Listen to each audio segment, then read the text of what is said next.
जी हाँ, डॉक्टर रफीक गुजर साहब ने मियाँ चन्नू के बहुत स्पैशलिस्ट ने।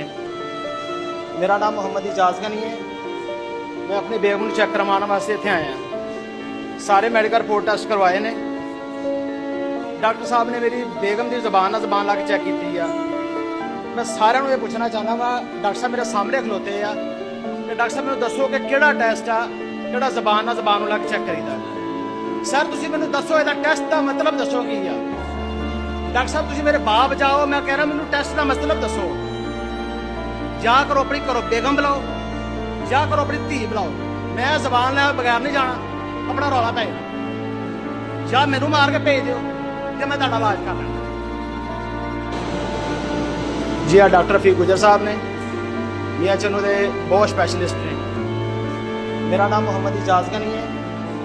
मैं अपनी बेगम को चेक करवाने वास्ते इतने आया।